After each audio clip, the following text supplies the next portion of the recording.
Hey guys, and welcome back to the series where we talk nothing but Fantasy Premier League. Don't forget to drop me a like on this video if you are entertained. Let's see if we can hit a season best of 75 likes this week. And if you're new around here, get subscribed and stay tuned for my weekly videos throughout the season.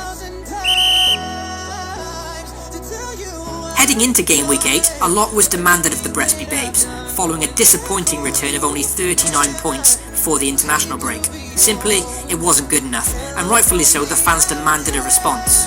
After a good dressing down and an immaculate team talk from myself, my team were ready for the challenge ahead. All that I needed now was a leader, someone to take the captain's armband, take the weight of responsibility on their shoulders and lead these lads into battle. I'd spent days racking my brains. Did I go with Son? Or Sanchez maybe? But in the end, I needed a safe bet. Mr. Reliable. Someone with years of Premier League experience. Someone labelled the best player in the league. The goal machine. Mr. Consistent. So, you're having my f***ing life, aren't you? Yeah.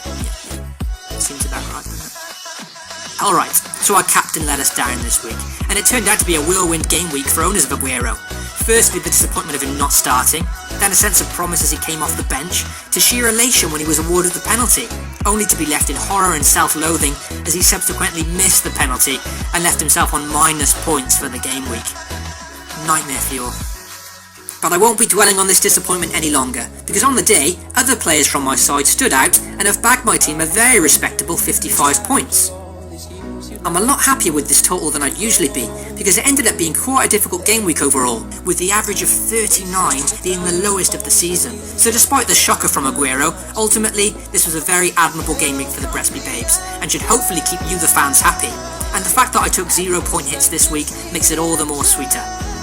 As discussed in my last video, I strongly considered the double up on that Arsenal midfield, and I went ahead with that decision and it's paid dividends, with Walcott, my new signing, bagging 2 goals and an excellent 13-point haul. Not only is doubling up on Arsenal seen me pick up 18 points this week, but now I've got Walcott and Sanchez for the following 2 game weeks, against Middlesbrough and Sunderland, which I'm feeling pretty good about. Etienne Capoue, who took a drastic downturn in form since he debuted for the Bretsby Babes, made way for Walcott this week, and this seems justified so far, despite his low price tag, with another blank from him. I wasn't really fancying Lukaku against Man City this game week, but being in form, and with one eye closely kept on game week 9 with a game against Burnley, I decided to stick by him, and he ended up rewarding me with an excellently taken goal. Another man who seems to be red hot at the moment is Charlie Austin, who bagged another 2 goals for his efforts. That's 4-4 for him now, in a Southampton side who are oozing confidence at the moment. But he does face 2 difficult fixtures in the next 2 weeks, with Man City and Chelsea to come. I'll be bearing that in mind in the upcoming days, but then again, Man City can't seem to keep a clean sheet for love nor money. Dejan Lovren capped off my game week nicely, with a clean sheet and bonus point in a fiery but ultimately dull Red Monday. Despite all the hype, it wasn't a great game to be fair, but it did take my team above the 50-point mark, so I was still celebrating. My players to watch this week isn't quite as star-studded as you might usually find it, but then again, how could it be, after a rather bizarre game week that saw the team of the week look like a championship side at best? To be fair, there were a lot of superb performances this week from many lower price differentials. After a 6-1 demolition of Hull, I feel it only fair to include one Bournemouth player this week, and in Stanislas's case, it's hard to ignore a player who picks up 21 points for the game week, especially at a price of 5.5 million. If this game week was just a one-off, then maybe he wouldn't be included, but in the 2 previous game weeks to this, he's also picked up points, including 11 points against Everton. He seems to be on penalty duty also, which is another case to make for him. For me personally, Stanislas is not a long-term consideration, but on current form, and a confident Bournemouth playing Middlesbrough and Sunderland in 2 of the next 3 games, then he certainly looks value for money. I may just hold off of Stanislas and Callum Wilson until they get their next game against Spurs out of the way first.